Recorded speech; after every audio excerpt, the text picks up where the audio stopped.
જામનગરથી સમાચાર સામે આવી રહ્યા છે। સરકારી કચેરીમાં આગની ઘટના બની છે। જામનગરથી સમાચાર પ્રાપ્ત થયા છે। સરકારી કચેરીમાં આગની ઘટના, સરદાર પટેલ ભવનમાં આગની ઘટના બની।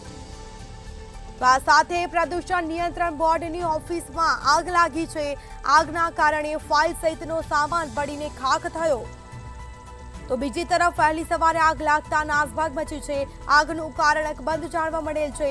ફાયરની ટીમ તાત્કાલિક પહોંચી અને આગ પર કાબુ મેળવ્યો। ઘટના પગલે લોકોના ટોળા એકઠા થયા હતા।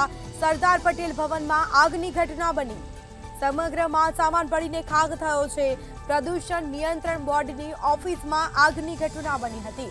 આગ કયા કારણોસર લાગી તે કારણ અકબંધ જાણવા મળેલ છે। તો આગના કારણે ફાઇલ સહિતનો સામાન બળીને ખાખ થયો।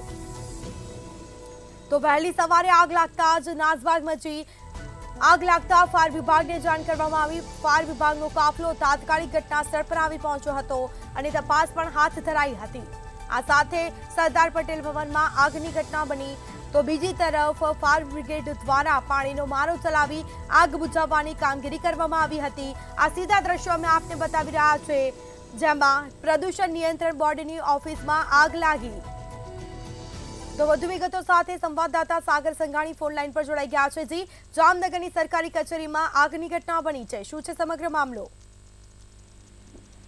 સ્મિતા, ચોક્કસ જણાવી દઉં કે આજ વહેલી સવારે જે જામનગર પ્રદૂષણ નિયંત્રણ કચેરી છે, જે કચેરીની અંદર જે આગની ઘટના બની હતી, આ સમગ્ર આગની ઘટના બનતા જ ચકચાર મચી ગઈ હતી, કારણ કે તેમાં એક ટ્યુશન ક્લાસ પણ ચાલતું। સદનસીબે કોઈ જાનહાનિ ટળી છે।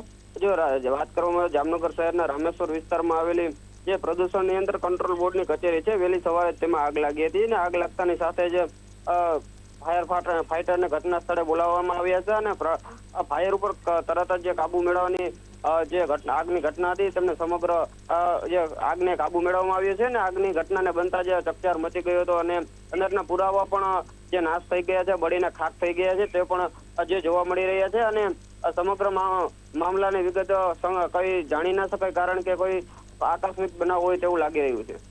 જી બિલકુલથી તમારી જાણકારી આપવા બદલ આપનો આભાર। તો આ સાથે પ્રદૂષણ નિયંત્રણ બોર્ડની ઓફિસમાં જ આગની ઘટના બની। આગના કારણે ફાઇલ સહિતનો સામાન બળીને ખાખ થયો। વહેલી સવારે આગ લાગતા નાસભાગ મચી। આજરોજ સવારે હમણાં રામેશ્વર ચોકમાં આવેલી પ્રદૂષણ બોર્ડની કચેરી છે, જે કોમ્પ્લેક્સમાં છે પહેલા માળે, એમાં આગ લાગેલી હતી। બે ગાડીઓ સ્થળ ઉપર આવી ને આપણે આગ કાબૂમાં છે। સાહેબ, કેવા આગ લાગી હતી ને શું શું બળી ગયું છે, કેના કારણે? એમાં ફર્નિચર ને બધું હાલ પૂરતું તો બળે, હજી ધુમાડા હજી છે જ ચાલુ અંદર, એટલે આખું અંધારું છે, એટલે પછી આગળથી ખબર પડે શું નુકસાની છે એ આપણે હવે પછી ખબર પડે। કેના કારણે આગ લાગી છે? હજી હાલમાં એક્ઝેક્ટલી કહીને પણ બેઝિક શોર્ટ સર્કિટ થવાના શક્યતા પ્રાથમિક કારણ લગાય છે। બે ફાયર ટેન્ડર આવ્યા હતા, એક જ ગાડી તો એક જ યુઝ થઈ, પણ પ્રિકોશનરી બીજો ફાયર ટેન્ડર બોલાવ્યો। બાજુમાં નજીકમાં ટ્યુશન ક્લાસ આખું કોમર્શિયલ કોમ્પ્લેક્સ છે, નજીકમાં તો ટ્યુશન ક્લાસ છે। જે બધી વસ્તુઓ આ કોમ્પ્લેક્સમાં છે, મિક્સ ઓક્યુપન્સી છે।